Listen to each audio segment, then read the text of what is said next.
पूजा जी, सबसे पहले तो मैं डॉक्टर गुप्ता जी ने जो कहा है, मैं उनकी बात से पूरी तरीके से सहमत हूँ कि जागरूकता की आवश्यकता है। लेकिन इसके साथ साथ सरकारों को आपस में लड़ना भी नहीं चाहिए जी। सरकारें जो है पैनिक पैदा करने की कोशिश कर रही हैं। और जब ये दवाई डिस्ट्रीब्यूशन देखा जाए तो सब पर 3-3, 4-4, 5-5 दिन की दवाई है, किसी पे 2 दिन की, किसी पे 3 दिन की, किसी 4 दिन की। और जिन पर 3-4 दिन की दवाई, वो ही ज्यादा पैनिक कर रहे हैं। हम जनता को जागरूक भी करना है, जनता को संयम भी बरतना है। और सरकारें अगर पैनिक पैदा करेंगी तो निश्चित तौर पर सरकारों द्वारा किया गया पैनिक जो है वो स्थिति को कब्जे से बाहर करता है। अब सरकारें, अब मानो सपोज करो कि आप पैनिक करके दवाई नहीं है, महाराष्ट्र से पलायन शुरू हो गया, दिल्ली से पलायन शुरू हो गया, बाकी जगह से पलायन शुरू हो गया, तो निश्चित ये तो आपको देखना था ना, केंद्र में आपकी सरकार है, कई जगहों पर आपकी सरकार है, ये आपको देखना था कि पलायन रुके।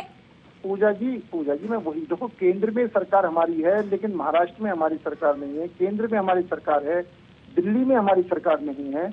मेरा, और जब मैं एक बात कह रहा हूं तो मैं कोई सरकार का बचाव नहीं कर रहा, मैं कह रहा हूं कि पैनिक पैदा नहीं करना चाहिए। और उसमें जिस तरीके से महाराष्ट्र सरकार, पंजाब सरकार पैनिक पैदा कर रही है, दिल्ली सरकार पैनिक पैदा कर रही है, तो उसको दवाई कम है वो प्रेस मीडिया में जाकर के दवाई कम कह करेगी, या सीधा प्रधानमंत्री से, स्वास्थ्य मंत्री से, केंद्र सरकार से डिमांड करे, लिखा पत्र करे, उनसे मांगे, या उसको पब्लिक में पैनिक करना, प्रेस कॉन्फ्रेंस कह के बताना। मेरा मतलब इसको विषय को थोड़ा सा आप समझने की कोशिश करें। इसी तरीके से मास्क ना लगाने का 2000 रुपए का चालान, मास्क ना लगाने का 2000 का चालान है, लेकिन जिनको अधिकारी नहीं है, दिल्ली के अंदर सिविल डिफेंस वॉलंटियर्स बना करके आप बंदर की तरीके से, चीते की तरीके से झपटते हैं, एक्सीडेंट का खतरा रहता है उसको, और मतलब खुद को मास्क लगाते नहीं है। लेकिन अगर पब्लिक ने कार में किसने मास्क नहीं लगाया तो उसको फौरन वो जो चालान करते हैं, उसकी ब्लैकमेलिंग करते हैं। और लेकिन ये बात तो हाईकोर्ट ने मानी है ना कि अगर कार में आप अकेले हैं तो भी आपको लगाना होगा मास्क। मैं पूजा जी, मैं ब्लैक मेलिंग करते हैं, जो चालान काटने वाला है वो मास्क नहीं लगाता, उसको चालान का अधिकार नहीं है, तो किसी को भी वो बिना बातों फर्जी करके चालान करके लोगों को जो लूट रहे हैं, लोगों की जेब में से जबरदस्ती डाका डाल रहे हैं। आप दिल्ली पुलिस तो आपके कंट्रोल में है ना? हाँ जी, सॉरी, पुलिस तो आपके कंट्रोल में है ना दिल्ली में, फिर क्यों इस तरह की सख्ती नहीं बरती जा रही है? पूजा जी, पुलिस नहीं, सेल्फ डिफेंस वॉलंटियर्स, मैं जो कह रहा हूँ सेल्फ डिफेंस वॉलंटियर्स, जिनको अधिकार ही नहीं है। और दिल्ली में कई जगह पर मारपीट भी हुई है इनकी आपस के अंदर, और आम जनता में, सेल्फ डिफेंस वॉलंटियरों में। और सेल्फ डिफेंस जो वॉलंटियर्स जो हैं वो दिल्ली सरकार ने बिना किसी अधिकार के उनको अधिकार दे दिए, जो कि कहीं भी कानून में उनको अधिकार नहीं है। मेरा कहने मतलब ये कि सरकारों को ये भी तय करना चाहिए कि जनता उनकी अपनी है, उनको जागरूक करें, उनकी मदद करें। आप 2-2 हजार का चालान काट करके जेब में पैसे रख करके कोरोना को नहीं रोक सकते। आप उनका 100-200 का चालान काटें, उनको मास्क दें, उनको सैनिटाइजेशन दें, ऐसा नहीं कर रही सरकारें। और जब दिल्ली सरकार ऐसा नहीं करे तो यहाँ पर पूरी तरीके से अराजकता का माहौल बना हुआ है। मेरा कहने मतलब ये सरकार कोई भी हो, उसको जनता को सहयोग करना चाहिए, जनता को जागरूक करना चाहिए, ना कि जनता को लूटना चाहिए।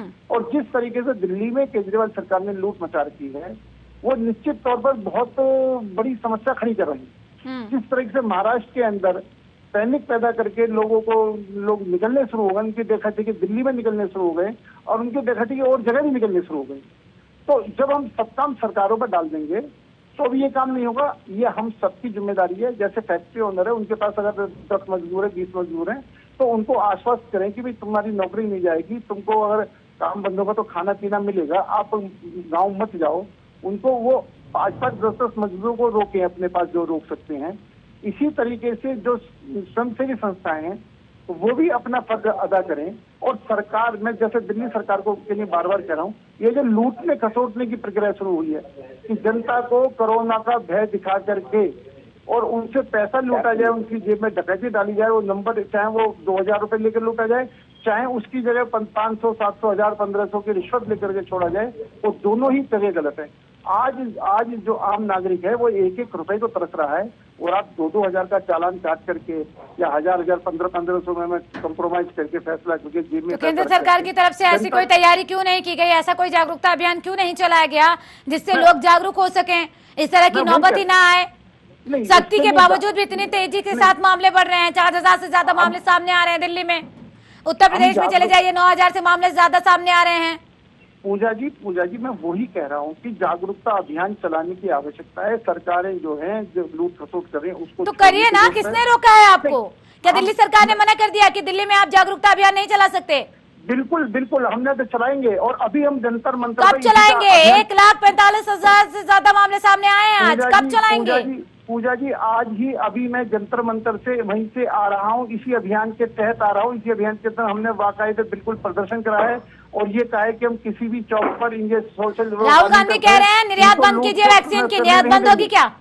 लूट खसोट नहीं करने देंगे और निश्चित तौर पर इनके खिलाफ कानूनी कार्रवाई होगी। बिल्कुल ठीक है, आप लूट घसेट मत करने दीजिए। लेकिन जो राहुल गांधी कह रहे हैं, सांसद भी है वायनाड से, उन्होंने ये कहा है कि सरकार को वैक्सीन जिसका निर्यात किया जा रहा है वो बंद कर देनी चाहिए, क्योंकि खुद भारत में वैक्सीन की किल्लत हो रही है। तमाम, चाहे उत्तर प्रदेश जहां आपकी सरकार है वहां भी कई सेंटर बंद हो चुके हैं वैक्सीनेशन के, और चाहे महाराष्ट्र की बात कर लीजिए, दिल्ली की बात कर लीजिए, कई ऐसे सेंटर हैं जहां पे बंद हो चुकी है। वैक्सीन की किल्लत है, लगातार मांग की जा रही है तमाम राज्यों की तरफ से। तो क्या ऐसे में केंद्र सरकार निर्यात बंद कर देगी? जिन देशों को वैक्सीन मुहैया करा रही है वो बंद हो जाएगा? पूजा जी मैं आपके माध्यम से पूछना चाहता हूँ, महाराष्ट्र सरकार ने 5 लाख डोज वेस्ट करी है। अगर आप डोज वेस्ट करेंगे तो डोज शॉर्ट होंगी। आप डोज वेस्ट नहीं करेंगे। उत्तर प्रदेश सरकार ने भी वेस्ट कर दिया क्या डोज? हाँ जी, उत्तर प्रदेश सरकार ने भी डोज वेस्ट कर दिया। मैं जब अगर 5 लाख डोज वेस्ट होंगी तो कहीं ना कहीं उसका असर तो पड़ेगा ना जी। और हम कह रहे दवाई की कहीं कमी नहीं है, दवाई की कैसी बात कर रहे हैं आप? वाराणसी में बंद हो गए कई सेंटर, बाराबंकी में कई सेंटर बंद हो गए, आप कह रहे बंद ही नहीं हुआ। पूजा जी मैं ये कह रहा हूँ दवाई की कहीं कमी नहीं है। अगर किसी ट्रांसपोर्टेशन की वजह से कहीं दवाई पहुंचने में लेट है तो उसको सुधारा जाएगा। लेकिन जो राज्य सरकार, महाराष्ट्र तो सीधे तौर पर ये कह रही है कि हमें वैक्सीन कम दिया जा रहा है, उत्तर प्रदेश में ज्यादा वैक्सीन दी जा रही है। 40 लाख से ज्यादा डोज उत्तर प्रदेश को दी गई, जबकि यहाँ पर जनसंख्या ज्यादा है, यहाँ पर नहीं मिल रही है। पूजा जी देखो, आप प्रेस कॉन्फ्रेंस किसने करी? महाराष्ट्र सरकार ने। 5 लाख डोज किसने बर्बाद करी? महाराष्ट्र सरकार ने जी। अब महाराष्ट्र सरकार इस बात का जवाब क्यों नहीं देती? उसने 5 लाख डोज वेस्ट क्यों करी? ठीक है, और उसके ऊपर भी 3-4 दिन का उसके ऊपर स्टॉक है, उसके ऊपर दवाई है, लेकिन वो प्रेस कॉन्फ्रेंस में पैनिक पैदा करने की कोशिश करें। दवाई की कमी नहीं है, दवाई की कमी का पैनिक पैदा किया जा रहा है।